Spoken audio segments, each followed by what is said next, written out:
Started if ready.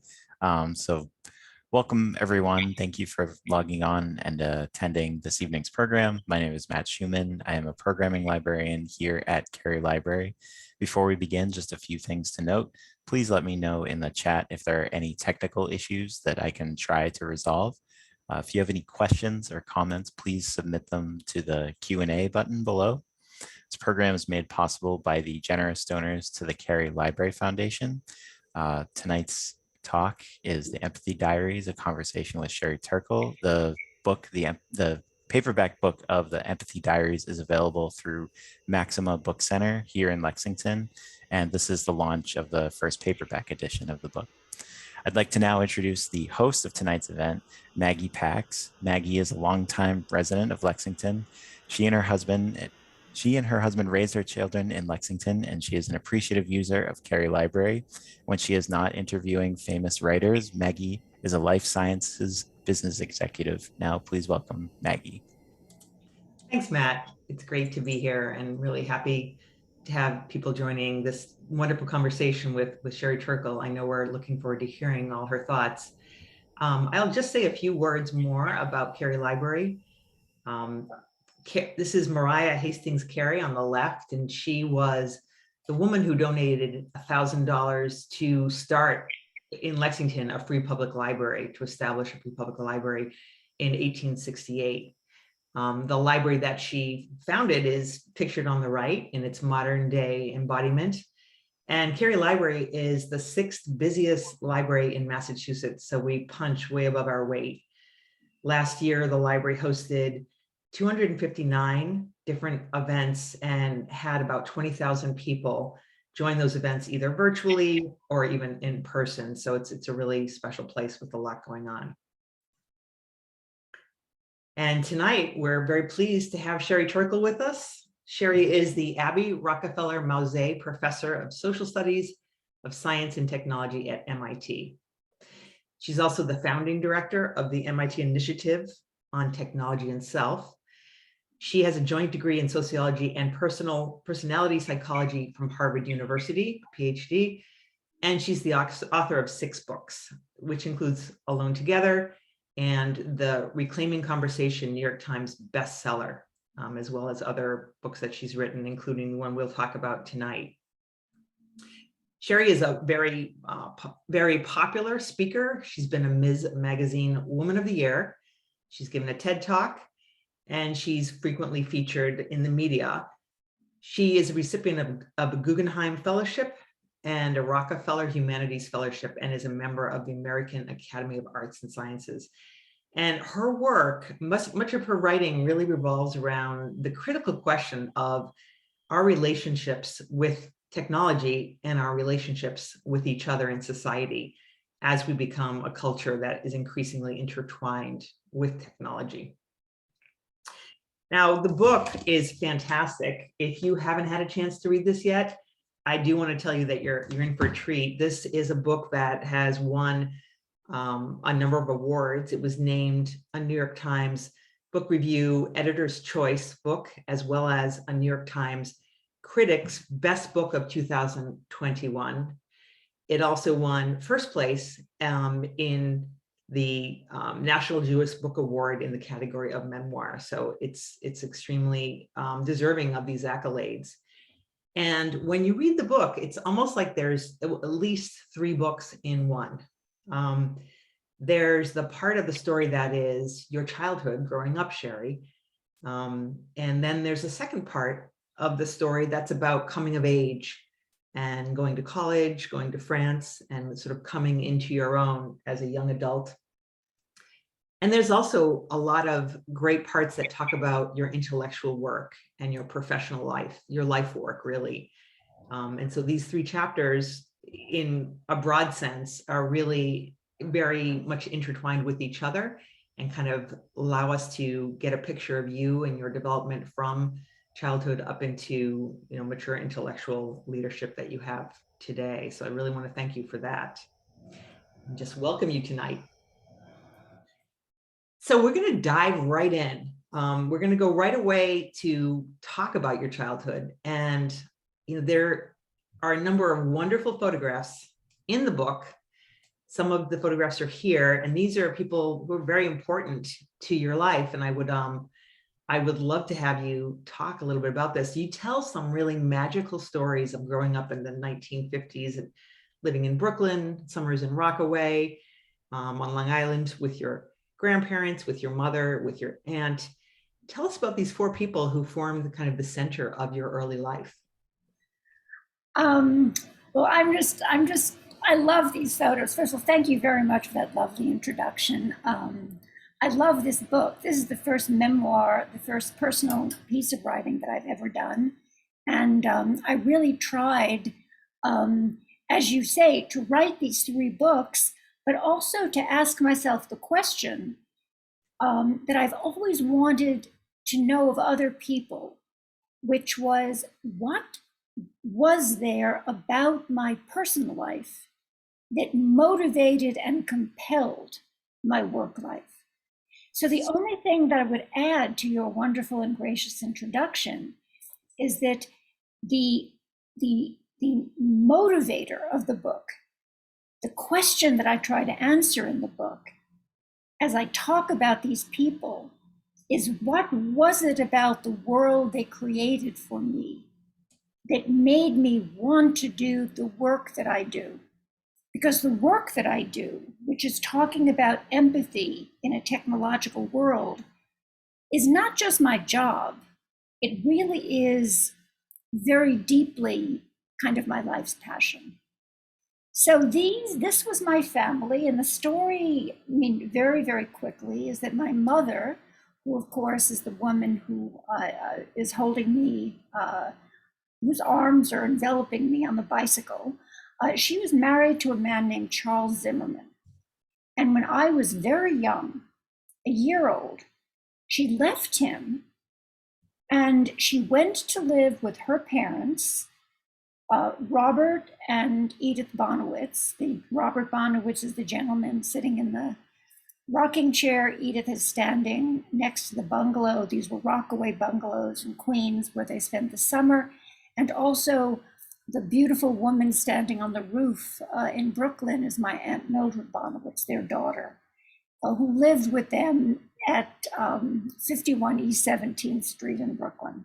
And we all lived together in Brooklyn in the winter, and then in Rockaway in the summer, as a family unit.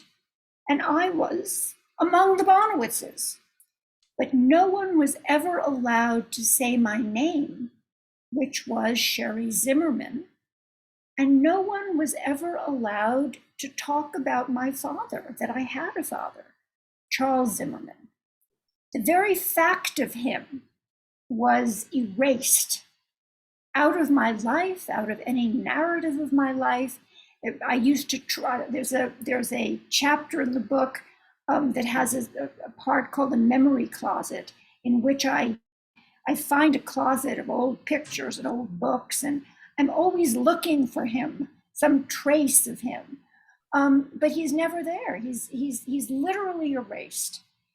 And I say, so what was interesting about the configuration of these people, and as I see them here brought together, is that they very unempathically got together to have me be the secret keeper of my mother's marriage that she didn't want anyone to know about. Now, obviously, I was a child, there was a child, people knew in some sense that she had been married, but there was something about this marriage that had to be kept a secret, and I wasn't going to learn it, and I was never told about it.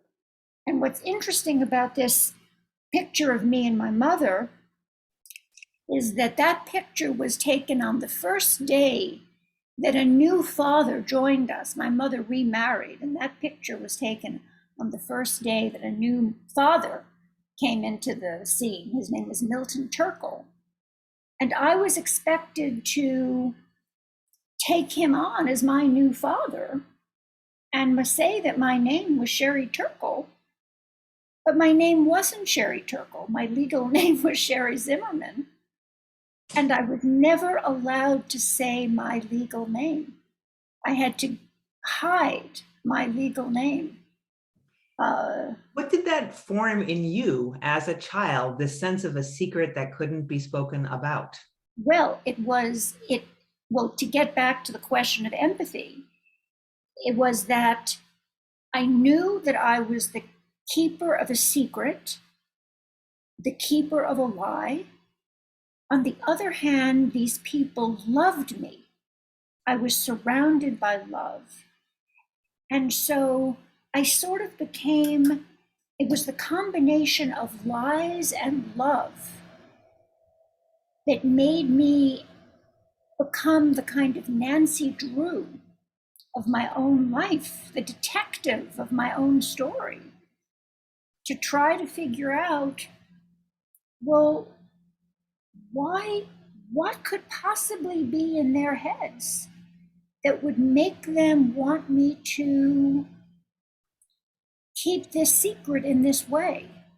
And I sort of devoted myself to telling stories and making up narratives and trying to figure out what this narrative could possibly be that would cause them to do this. And you write it shaped me.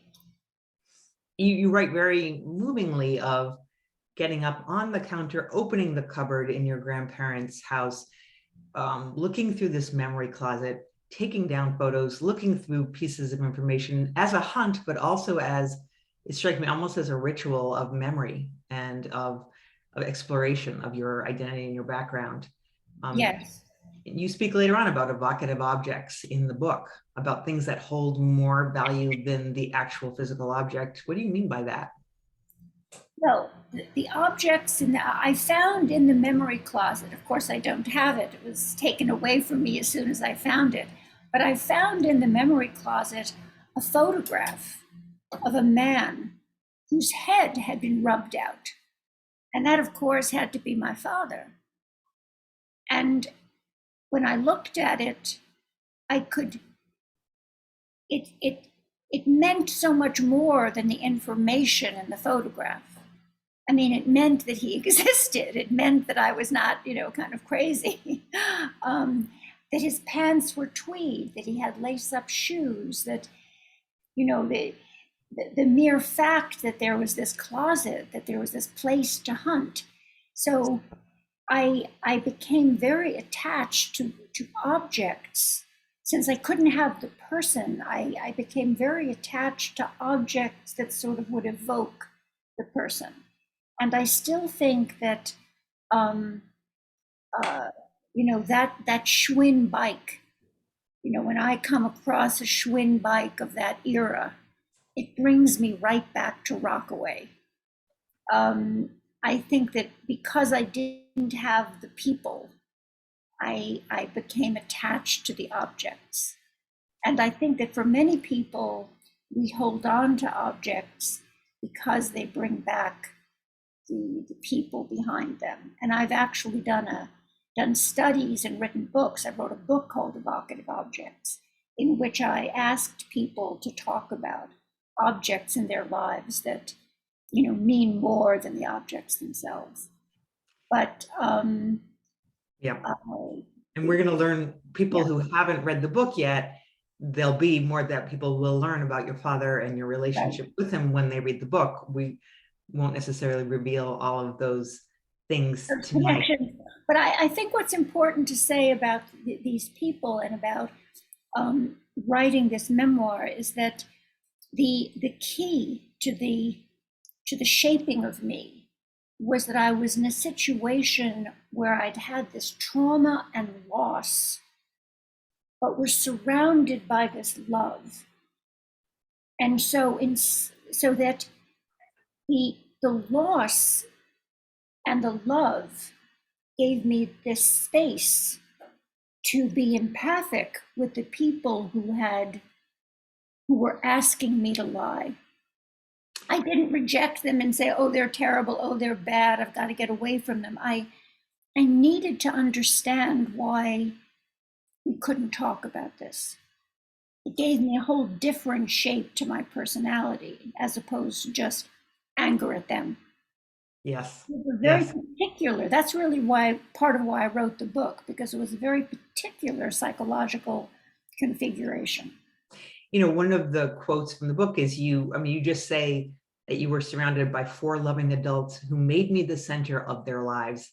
And when I hear that, I hear the love, and I also hear the pressure, Yes. the academic pressure, the pressure to go above and beyond. And you excelled in school, in elementary and secondary school. But how was that? You were sort of the embodiment of a hope for your nuclear family, it sounds like. Yes, I was, and actually now I'm writing a piece about my aunt, my Aunt Mildred, who's in the lower left there, who's standing on the roof. A lot of this book explores a lot of the Empathy Diaries explores my relationship with my mother, obviously, who you know, whose secret I kept, and who later I kept other of her secrets. She had cancer, and she wanted me. She had a very early cancer, breast cancer, and she wanted me to follow my dream. My dream was to go to Harvard University, and she wanted me to follow that dream. And she knew that I was so close to her that if she told me of her illness, I wouldn't go. And so she kept it from me. And I went to Radcliffe. I went to Harvard University, and I was called to her bedside only a very few days before she died. She successfully kept from me that she was dying. And much of the book is my coming to terms with my mother in a variety of ways. It is. But about your question about striving, but my mother really, if I had been a happy kindergarten teacher in Brooklyn, if I had been a happily married, I don't know, wife of a dentist in Brooklyn, I don't know, anything that would have kept her close to me, anything that would have made me happy, she would have been okay. But my Aunt Mildred, I'm writing now about my relationship with my Aunt Mildred. My Aunt Mildred was a brilliant woman who now would have been a Chief Justice of the Supreme Court. I mean, she just was a brilliant woman with a great mind and tremendous, kind of not just an intellect, but a biting wit and a lover of the theater and an ability to synthesize complicated ideas. And I think it was my Aunt Mildred who, it wasn't that I would embody her dreams. It really was that it was almost like in her generation, she had no idea what to do. She went to Brooklyn College. When she graduated in the middle of the Depression, she was like 15 years old, 16 years old when she graduated college, because they kept kind of advancing her. That's what they did with smart kids and her age. She took a secretarial course. She told me she learned something called Pittman shorthand. I don't even know what that is. And she went to work as an office manager, and that's kind of what she did all her life. And I think it was my relationship with her that was very complex. Not that I should achieve for all of them, but somehow that hers was a promise that I could live the life that she hadn't been able to live. So my story was a little bit more complicated than I had to live the unmet dreams of this family, because actually they were not, that way. It was more my relationship with my aunt, the more I get into it, where I had a model of someone who absolutely did not live her life. And I think I felt I had to live that life. And I'm getting deeper and deeper into, you can see I'm writing this story now. I'm very excited about it. And I'm getting into what that relationship was, because it was a little bit different than, take it for the team. I mean, I myself felt a lot of creativity, a lot of ambition. But in terms of my family, it was my aunt's dreams really that I was living. Well, I'm going to look forward to reading about what you're writing now. I just want to move on a little to the next phase of your life. Yes. These are wonderful pictures. This, I think, is a picture of you when you were in an interview dress that you would wear. I was dressed. Yes, I was. I went. This was taken the day before. I went up to take my interview, my first college interview, the one on the upper left. And for Brooklyn in 1964, that was the height, the absolute height of fashion. I had my hair done at my mother's hair salon. It was teased as high as they could possibly tease it. It was teased and backcombed and then sprayed with lacquer. That's about as high as you could get my hair. It was set on big rollers. A lot of work went into that hair. The pocketbook is plastic. I mean, that really is, my entire family worked on the look. My grandmother bought me the pearls. They were fake pearls. We all worked on that look. And then in the lower right is how I looked when I set off for France to do my interview with a French psychoanalyst for my dissertation. So yeah, so we have the intervention of a year in France in between those two women. So let's talk a little bit about difference in the world. Yes, that this is truly coming of age in fashion sense. Coming of age, no more, no hair is blown straight, no more. No more different look. No more different look. No more teased hair. No more bouffant rollers. Now, there's a great scene that you set in the book when you first go to Radcliffe for one of these receptions. It's in Harvard. Yeah. It's in the Radcliffe Quadrangle, and there's a garden party where you go with your mother. You're both dressed up to the nines in clothes that you say would be very suitable for the high holidays in Brooklyn.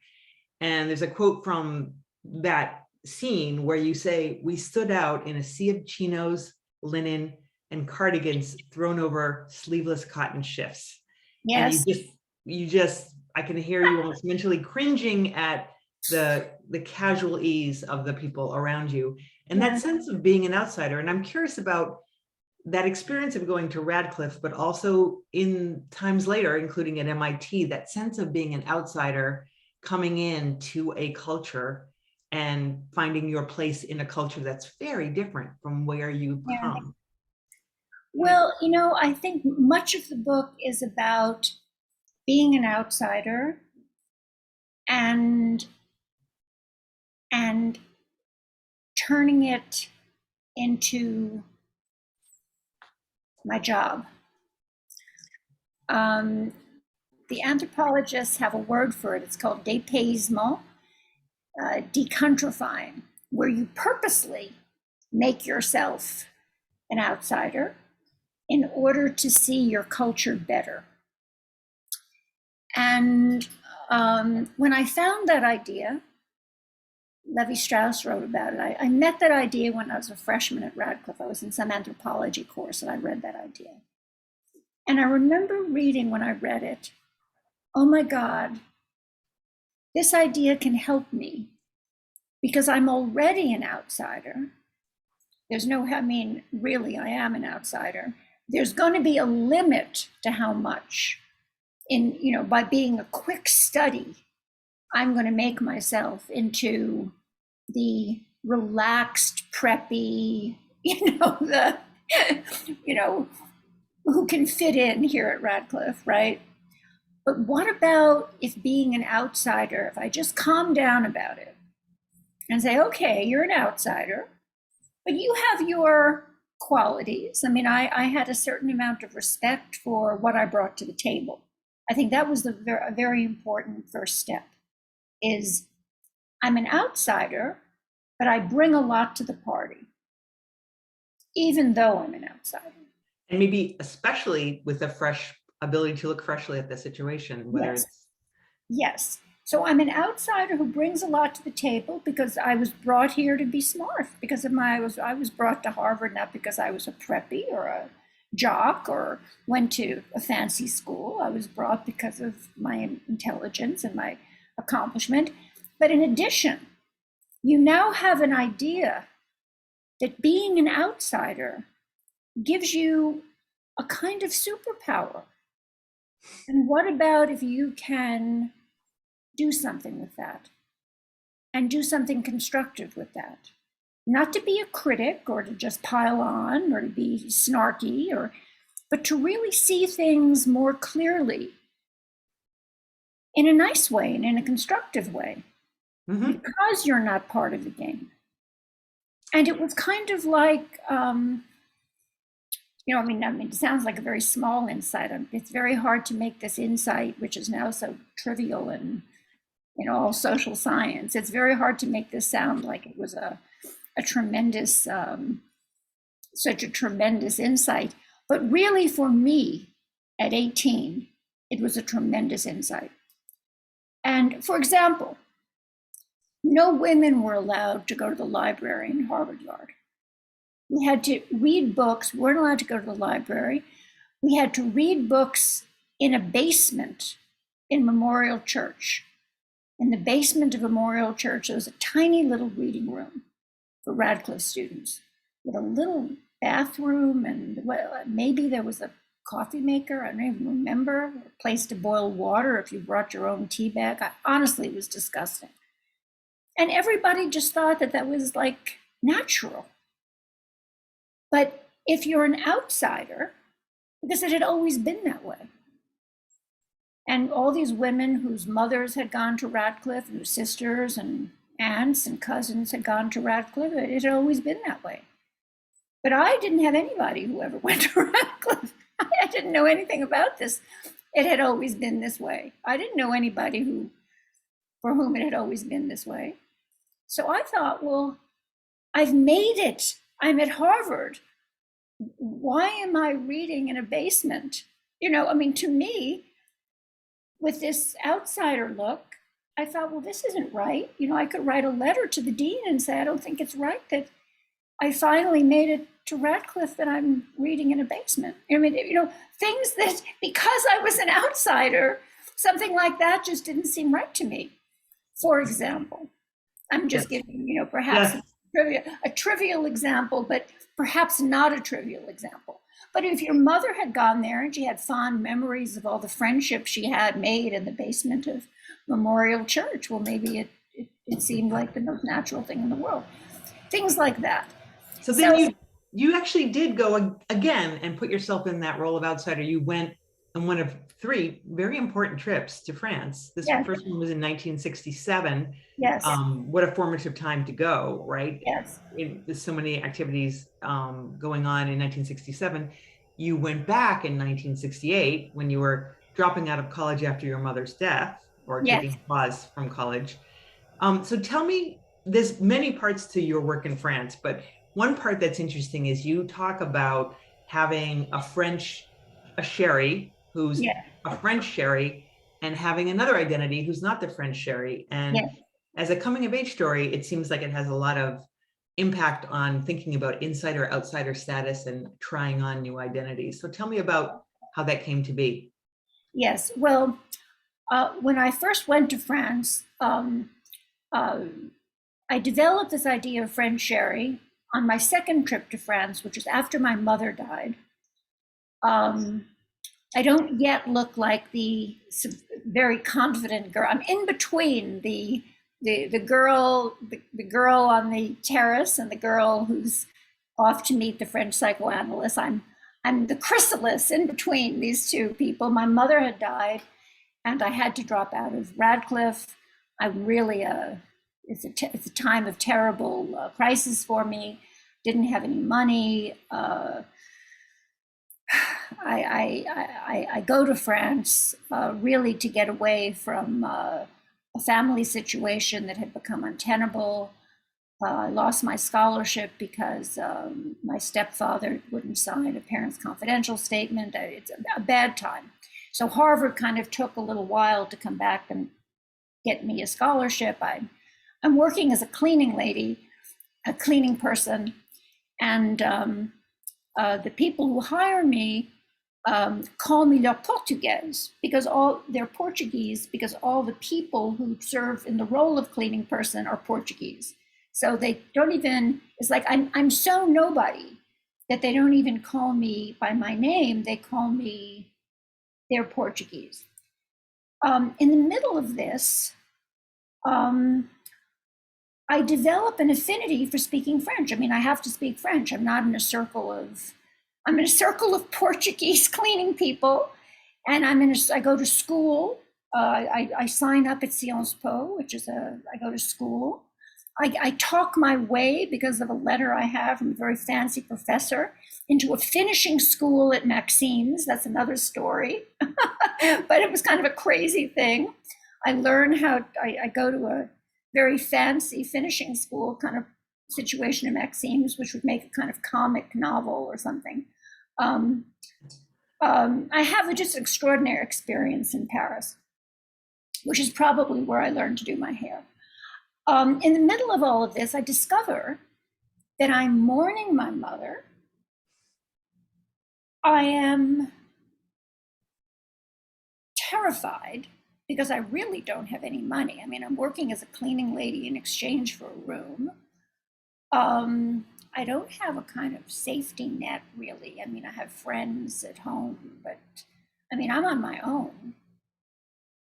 But in speaking French and in assuming the persona of this woman who is handling this, I have developed the persona in French of a woman who is handling this. Not the frightened Sherry, who is actually in mourning, terrified, going through really quite a bit, but somebody who is in control, has found a job, who's laughing about having talked her way into this finishing school at Maxime's, who's learning to make souffles, who's learning to tie a scarf like a French woman, who's learning about fashion, who's learning to handle what comes up in the world. And I remark in the book that in pretending, in developing this almost persona, this French Sherry, I realized that there is such a thing as developing a social persona that you could still find your true, authentic self, but rely on this social persona in public. And I found that, and I didn't feel that it was kind of that I couldn't find my authenticity. People saying, well, you weren't being authentic. I knew exactly where my authentic self was, but I found it very useful not to be having a nervous breakdown in France. Because if I had a nervous breakdown in France, I really couldn't afford to have a nervous breakdown in France. I didn't want to be in some French psychiatric hospital. No, thank you very much. I mean, that was like not an option.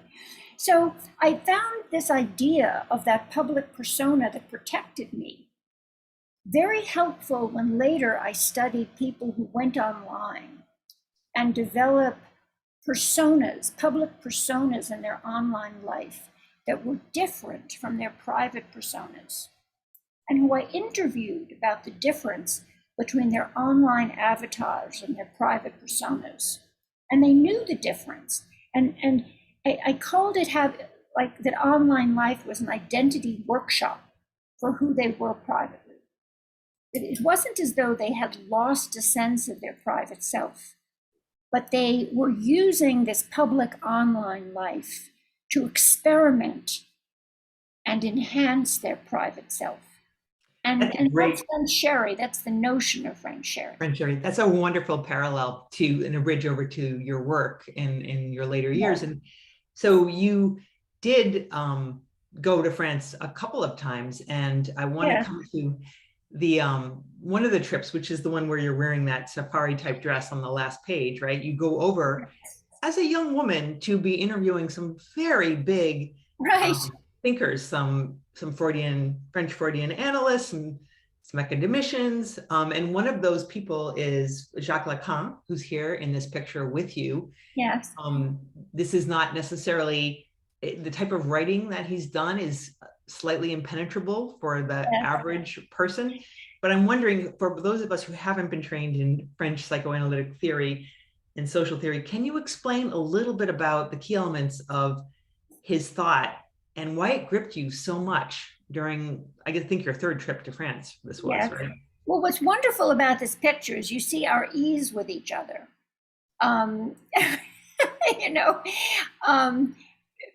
He's a very, I think, and what is so interesting about this picture is that I'm not intimidated. He's very relaxed.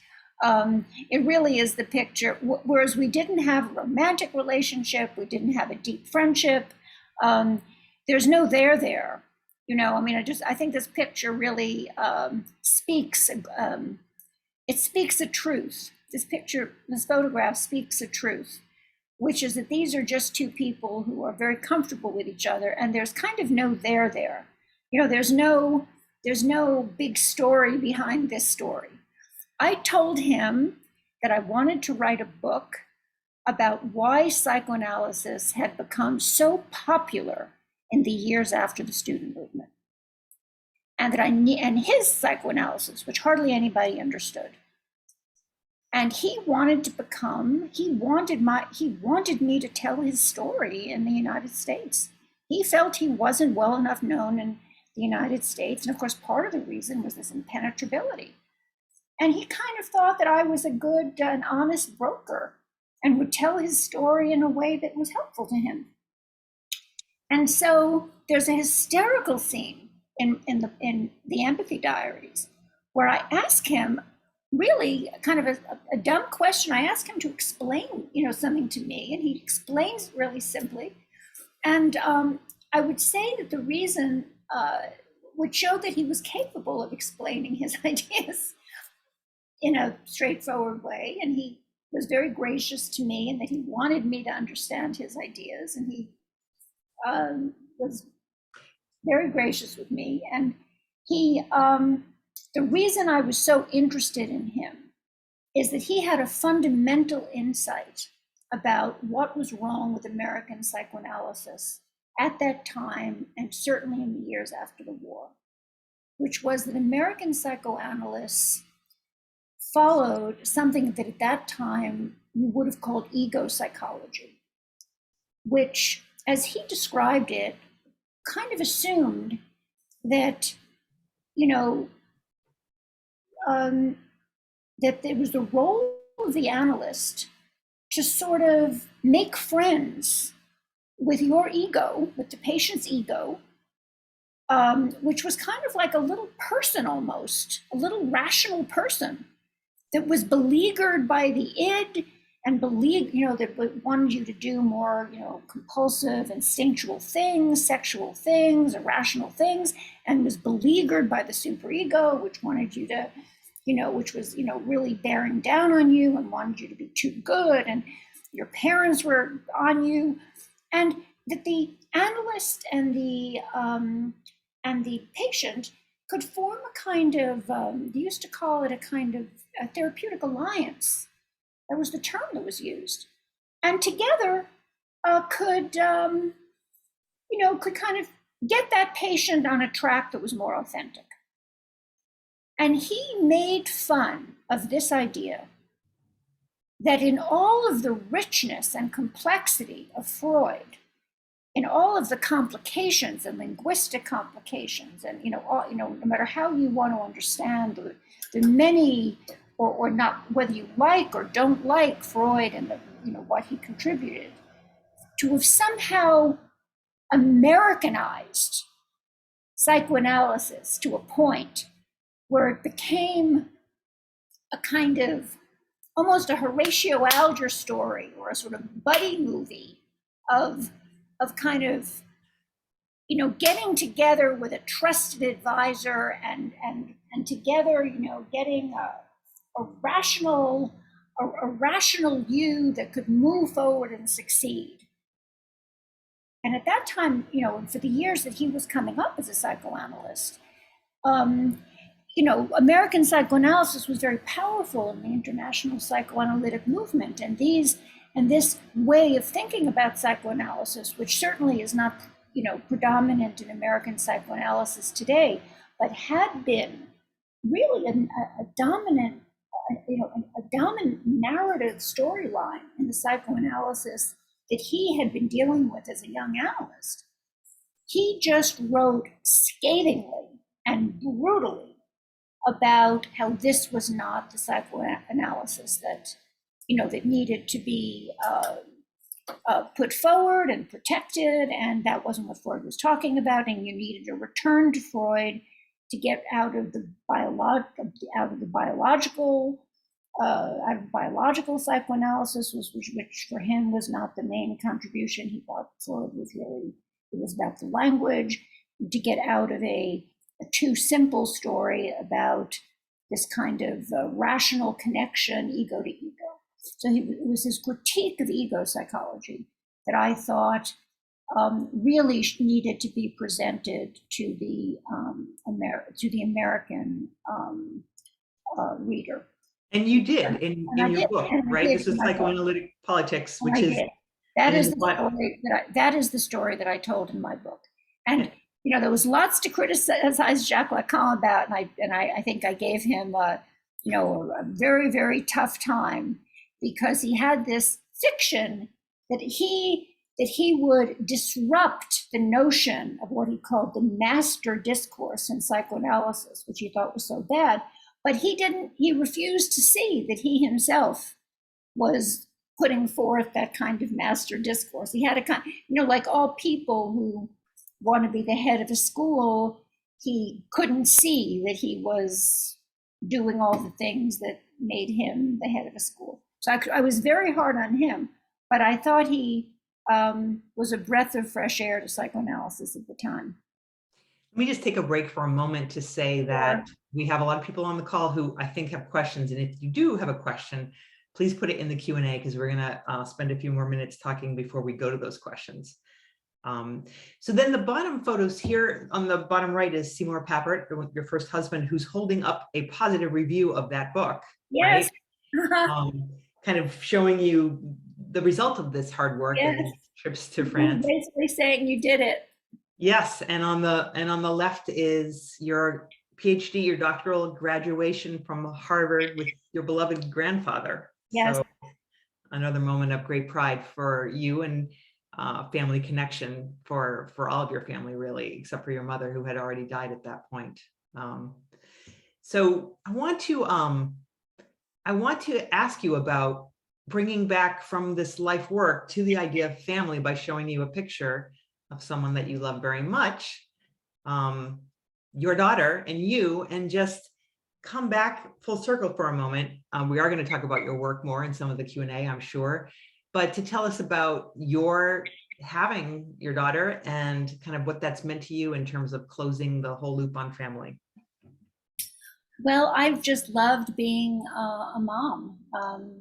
My daughter is, she's about to have a baby girl. So I'm about to be a grandmother. And I'm buying onesies. I've helped pick out a crib. I'm on all kinds of websites, you know, that have preposterous names like, you know, grandmother grandmother website. A new identity, maybe? A new identity? I take identities on these websites and learn the do's and don'ts of booby websites. And somebody wants to, my friends have asked me questions like, what do you want to be known as? And I said, grandma. And apparently that's like a radical choice. Apparently you have a lot of other choices now.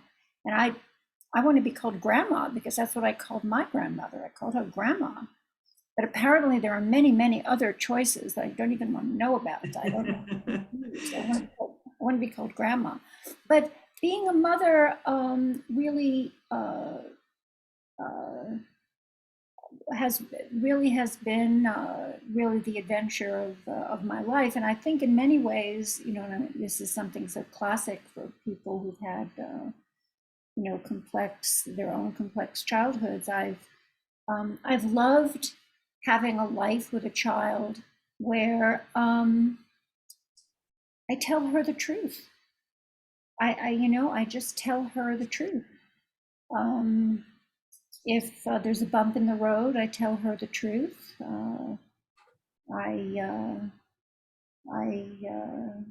Wonderful.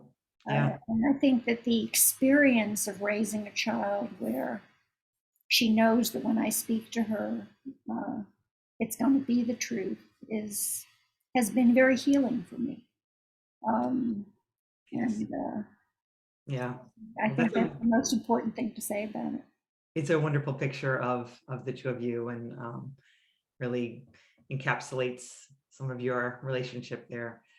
So let me just stop sharing for a minute and go to some questions. I know we have some questions that have come up, and some of them are about your work and about how your work informs things that are happening today. So one of the questions that came in was just thinking back to 1968 in France, and this like liminal moment that you write about, this sense of what you call communitas, or what you read about being called communitas, which is a moment of kind of transcendent political and social connection. And I'm probably not defining it correctly, so you can correct me, but the question is really around what's happening as we speak in Ukraine and all around the world, as people are seeing an invasion of Ukraine and then responding in many different ways. And I guess the question is really about the parallels, if there are any, between what you noticed in 1968 in France and what you're seeing today in this situation.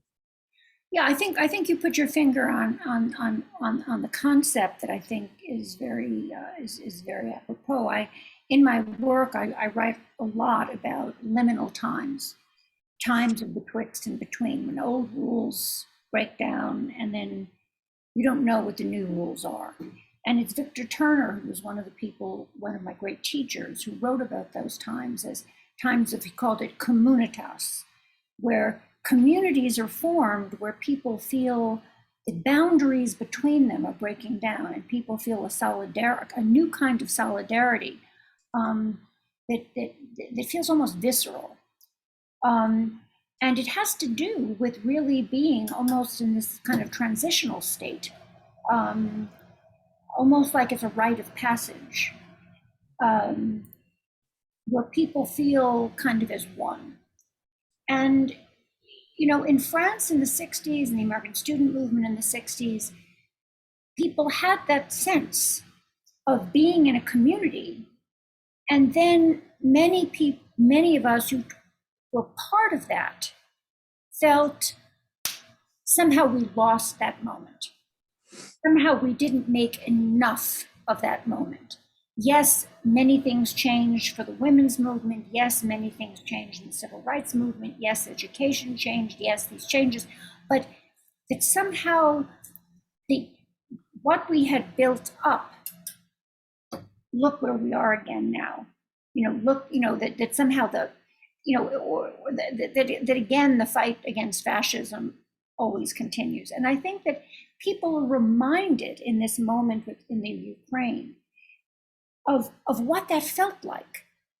And I think there's a kind of quickening, because people of my generation, of even older generations, of young people who maybe never felt it before, or who felt it during, you know, Black Lives Matter and the women's movement, and now fighting for abortion rights, are feeling it is possible to fight and be at one.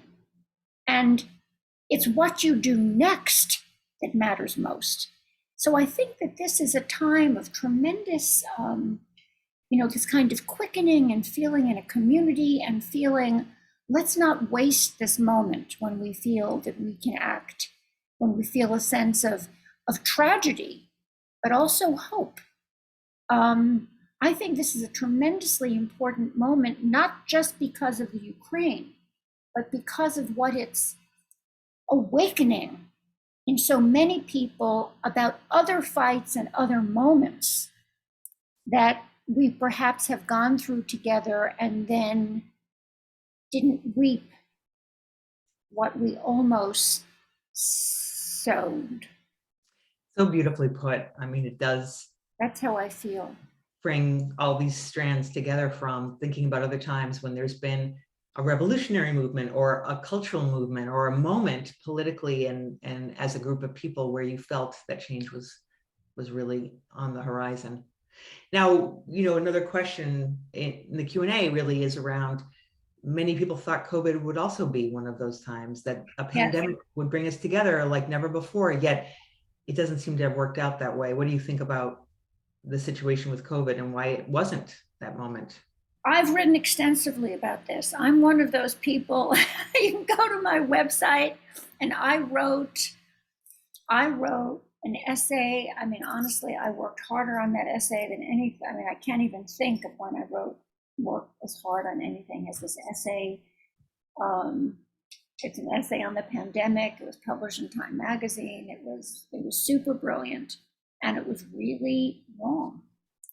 In it, I argue that this moment of being taken out of the flow of life and being able to see our country, or maybe I wasn't wrong, maybe it just takes more time than I'm giving it, but let's say I'm willing to say I was wrong, that being taken out of time, having this time out of time, again, a liminal space, and being able to see America. Literally, I had never seen a football field of cars waiting for a bag of food in suburban areas, not in poor, in the middle of suburban America. Everybody watched civil rights abuses and violence that, that were Ku Klux Klan level, but on your TV, 24/7, being discussed with no, it wasn't being hidden, it wasn't being, shushed, it was just there. Anderson Cooper was like, explaining it to you, and that kind of Anderson Cooper, Jake Tapper and Anderson Cooper just kind of showing you how this guy had been killed, but I mean, this kind of ability to see America and to take a kind of reckoning. And I thought that time out of time and a shared experience would forge some kind of new connection, that when we return to ourselves, we would be in a place of greater unity. And that turned out not to be true. Yeah. So I'm no longer a pundit, but I will say that these moments can be used that way. Yeah. And there's a tipping, in social life, you have opportunities, and authoritarian movements take, the difference between it going towards revolution and authoritarianism can be very delicate, because they both come from moments of instability. Durkheim called it anomie, when people don't know what the rules are. And these are moments of opportunity, both for revolution and forward progress, and they're also moments of opportunity for authoritarianism.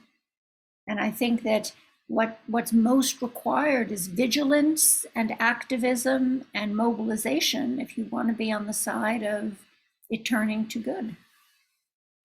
Not a time to be passive. Yeah, no, that's very true.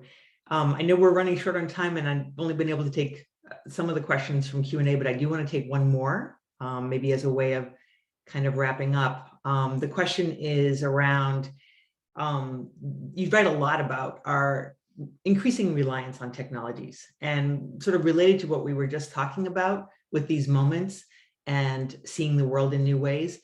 The question really has to do with maybe losing our ability to be able to remember how things were before. I mean, there's different ways of seeing things afresh, and one way is to just not remember how things were before. Maybe that's good, maybe it's bad, but do you fear that, the question is about whether there's a fear that you have that we will lose the ability to remember life without technology? That is such a great question. What I fear is that we lose empathy. That if you're basically, if you think that most conversations are okay with you looking down at a phone and not looking somebody in the eye, if you think that when you come to dinner, it's okay to just kind of have your phone and look up and then go back to your phone and then look up and, kind of do most conversations in that kind of round robin and not really engage. I really believe, which is, according to my research, how most Americans think it is okay to be in a classroom, in a meeting, in a dinner table. We lose our empathic sense, and research shows why, which is that if you have a phone on a table, turned down and shut off, you will have less of an empathic connection with the person across you at the table. If you take your phone and turn it off and put it on a table away from you in your peripheral vision, you will lose an empathic connection with the person across from you. It's not because you're looking at the phone, which is why it's so bad to stack the phones in the middle and give money and have the person who answers their phone first has to buy dinner. That's the absolutely wrong thing to do. The phone has to be away because the very presence of the phone says to you, there are all of these elsewheres that you can be. You are wanted in all of these other elsewheres. And what really people need is the sense that there is no elsewhere for this conversation. For this conversation, there's only you and me now. And that is what we're built for this. We have these mirror neurons in our face and in our wiring, so that the slightest change, you just smiled, the slightest change in your face, I experience in my body, and I tune myself to you.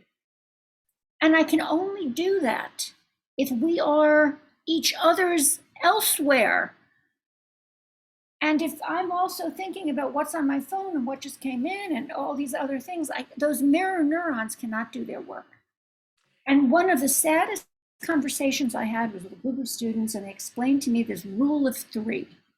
And the rule of 3 was that if they're in a dining hall for dinner, and let's say there are 8 of them at this dining table, the rule of 3 is that if 3 people have their heads up in the conversation, the rest of them can be looking down at their phones. In other words, if 3 people are in the conversation, it's permission for everybody else to be doing something on their phone. And what that means is that the topics that will be discussed in that conversation are not the ones that really matter heart to heart. So I'm really afraid of something very fundamental slipping away. Not because the people who invented phones said, oh, I have a plan to get rid of empathy in the human race, but just because we are not wired for this.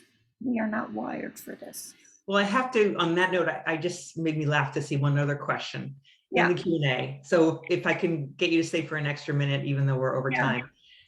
Somebody said that, what would you do if you were invited out to California to have lunch with Mark Zuckerberg? Presumably he puts his phone down long enough to talk to you during lunch, and he might be looking for advice, or you might be looking to give him advice on how he can make Meta, the parent of Facebook, a better shaper of culture, because we know it shapes culture today. What would you say? The question was, what would you say to Mark Zuckerberg? I would say, Mark, I've studied this for 40 years. I'm youthful looking, but I've studied this for 40 years. Don't do this. There's a better way to make money.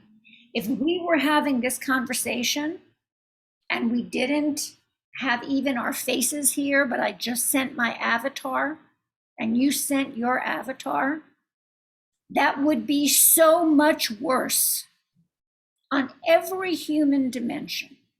So there are obviously scenarios where, you want to have some kind of special meeting, something. I mean, I don't want to say that you never want to say, don't develop a technology, there's no use for it. I mean, obviously, you don't want to suppress the development of a technology. But the idea that what really would make this conversation better is I put on goggles and I sit in my bedroom and just lie in bed, and you put on goggles and we control our avatars and have this conversation in a Paris cafe, because wouldn't that be cool? I just feel like I've had an experience. And I would just tell him, this is a bad idea. And, there are other ways to make a buck, and let's just get the most brilliant minds in the world to think about what we can do with this technology for children, for literacy, for information, for democracy. Let us just have a year of the smartest people in the world thinking about ideas that are not going to leave you a poor man. This is really. Yeah. Well, and then I guess after I finished telling him that, he'd pick up his phone and he'd get into a conversation. But I really don't believe this is a good path. Well, I do want to say a big thank you to you. First of all, it's been a huge pleasure having you here to talk with all of us.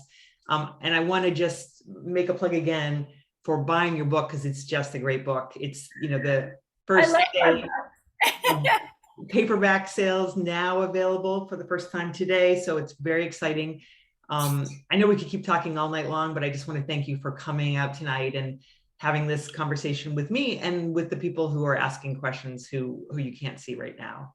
So thank you very much. We appreciate it. It's been delightful. Really, I appreciate your preparation, your passion for the book. And Matt, I'm just very grateful to you too. Thank you so much to the library. Absolutely. Thank you. Thank you both, Maggie and Sherry. Yes, have a wonderful rest of your evening, everyone who's on the call. And please do go ahead and get your hands on this book and enjoy part of what we've talked about tonight and many more things that we didn't have a chance to cover. Thank you. Thank you. Good night. Good night, everyone. Thank you for coming.